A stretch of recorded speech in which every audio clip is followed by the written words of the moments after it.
Marlies Borchers is a second-generation ceramics artist. She came to Missoula in 1990 and studied fine arts and creative writing at the University of Montana. She continues to enjoy the lifestyle to prove it to this day. Frightfully in love with her 3 children, she hopes only to cause them enough damage to leave them with a good sense of humor. She never met a dog she didn't love and doesn't believe they even make unlovable dogs. Please welcome Marlies Borchers.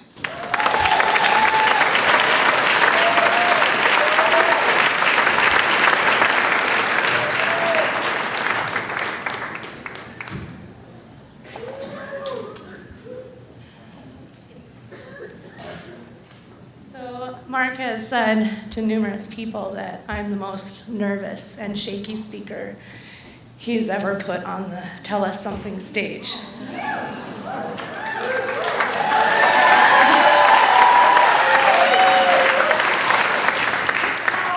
I'm kind of a reward-driven person, so I'm here to defend that title. And it is scary, but I don't want you to worry about me because I hydrated today. And so if I start losing a lot of water up here in one way or another, just bear with me. We'll get through it, I promise.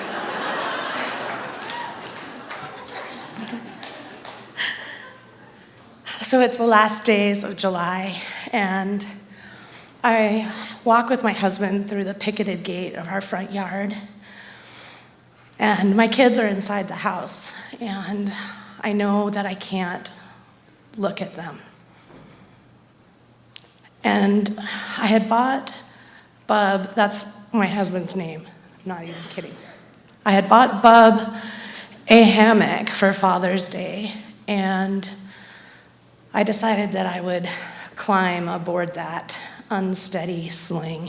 And he pulled up a lawn chair and sat down next to me and held my hand and told me that if I looked up through the canopy of the tree, that where you could see the sky through it, you would also see all kinds of insects and birds and even the stars at night.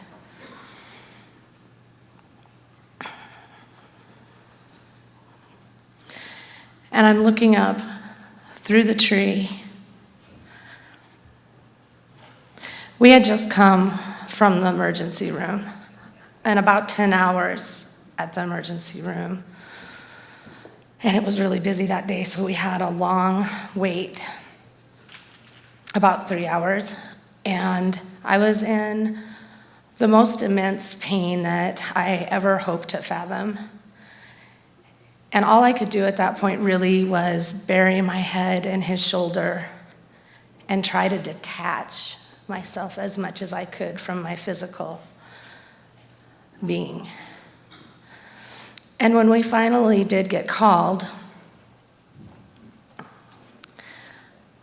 we stood up, and I realized that the silent tears that had been coming in a steady drip out of my face had soaked about a 12-inch section of his shirt, which now clung to him in such a sweet, sad, pathetic, see-through kind of way. And he had handed me a lot of tissues, and I still had them clutched in my fist, but he had never once asked me to use them. My doctor decided that the first order of business that we would take care of was that pain. And she was the loveliest creature in the world, an angel, seriously. And while we waited for those orders to come through, and we waited for the medicine to actually take effect, he pulled up a chair next to me and held my hand and told me stories of every cold beer and conch fritter we had ever had on faraway beaches. I knew exactly what was wrong with me. I had a hernia, an out-of-control hernia. I knew that was going to be embarrassing to say up here. And my doctor was very gracious to me and kindly explained that we would go ahead and do a CAT scan anyway, just to rule out any other possibilities that my art degree may not have helped me to find.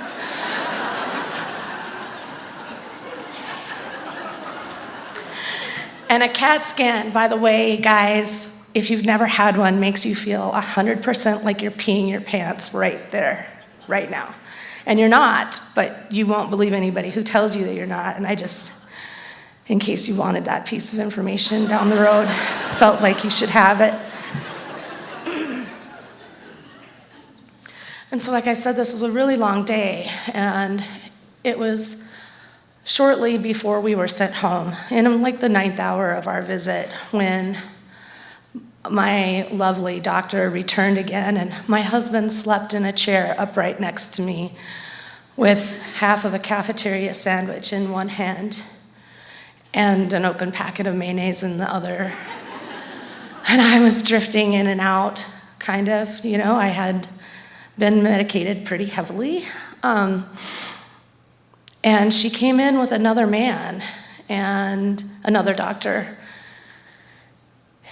And there were a lot of words being said. And he said to me that, in fact, I did have a small hernia, but that it was in no way the cause of this kind of pain. And he said some other sentence that involved the words large mass.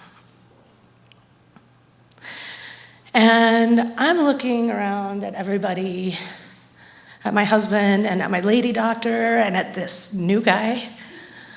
And I'm like, what? Wait, whoa. Wait, I don't even have time for this. I cannot be bothered with words like large mass. And I said, are you trying to tell me that I have a tumor? And he said, we want to be careful with that word because tumor automatically kind of implies to people that they have cancer. And we don't have that information at this point. So for today's purposes, it's a mass. Okay? So what does mass imply? That it's a jar of marmalade? And what's large mean?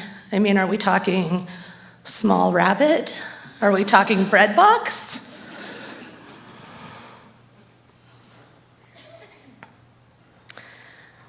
I was kindly told, in the sincerest way, to please try not to worry until I could see a specialist. And we went home.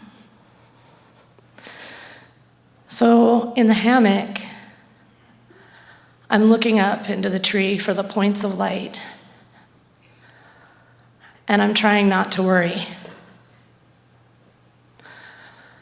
But the words cancer in my family has always been followed by get your affairs in order.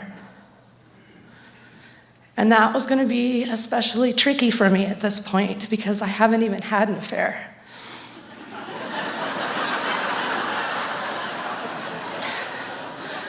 And when I was younger would have been a better time to do that. So I'm all, anyway. So at this point, my daughter bounds out of the house and brightly says, "How's Mom?" And I'm looking up into the tree, and giant tears are rolling out of my eyes into the hollow shells of my ears. And I hate myself in this moment. I hate myself for being weak. I hate myself for being scared. And I hate myself for being in pain.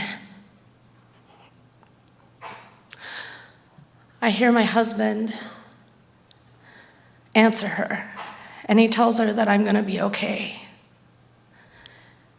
And I take another second to hate myself for not being able to look at her and tell her that myself. And I don't want this to be the moment that scars her.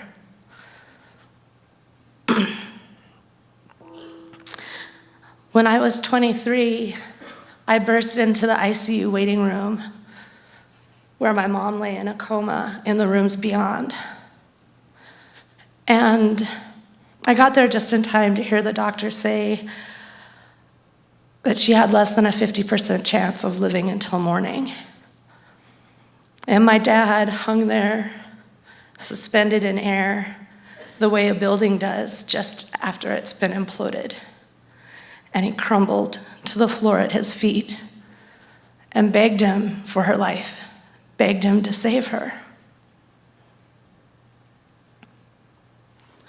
4 months after that, I visited him in the hospital. And I had driven from Missoula to Great Falls and spent some time gathering myself outside of his room and got myself together and walked in and offered a, "Hey, Dad, how are you?" His hair was the color of wolves, and he gave me a quizzical look and gently reached up and pulled a section of it out and tossed it on the bed before me. And after what seemed like an unbearably long silence, he looked at me and said, "What are you going to do?" And I wasn't equipped to have that conversation that day, and I never have been. So I simply offered that I was going to be a star. But what I knew in my heart was that I was very soon going to be an orphan. And no matter how many times he had told me that he would always be there to pick me up and dust my butt off, that he no longer could be. And these are my scars. These are the scars that I carry, that I'm desperately afraid on that day in the hammock of my children ever having, that they inevitably will have to have. And these scars are like a large Russian woman that just stands on my throat. What actually did come to pass was a pretty massive surgery. Sorry, guys. I had to do it. And a humbling recovery, but I want you to know that my surgeon is the kindest man and a really good sport. And even though he wouldn't let me keep it to make a lava lamp out of,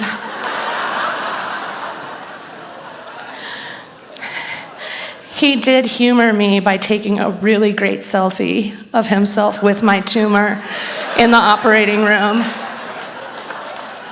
He's awesome. And it turns out that it was a little more on the side of bread box than it was rabbit. And thankfully, within a week or so, we got the pathology back that it was also benign. And a tremendous burden and fear of the unknown was mercifully lifted from us all. Thank you.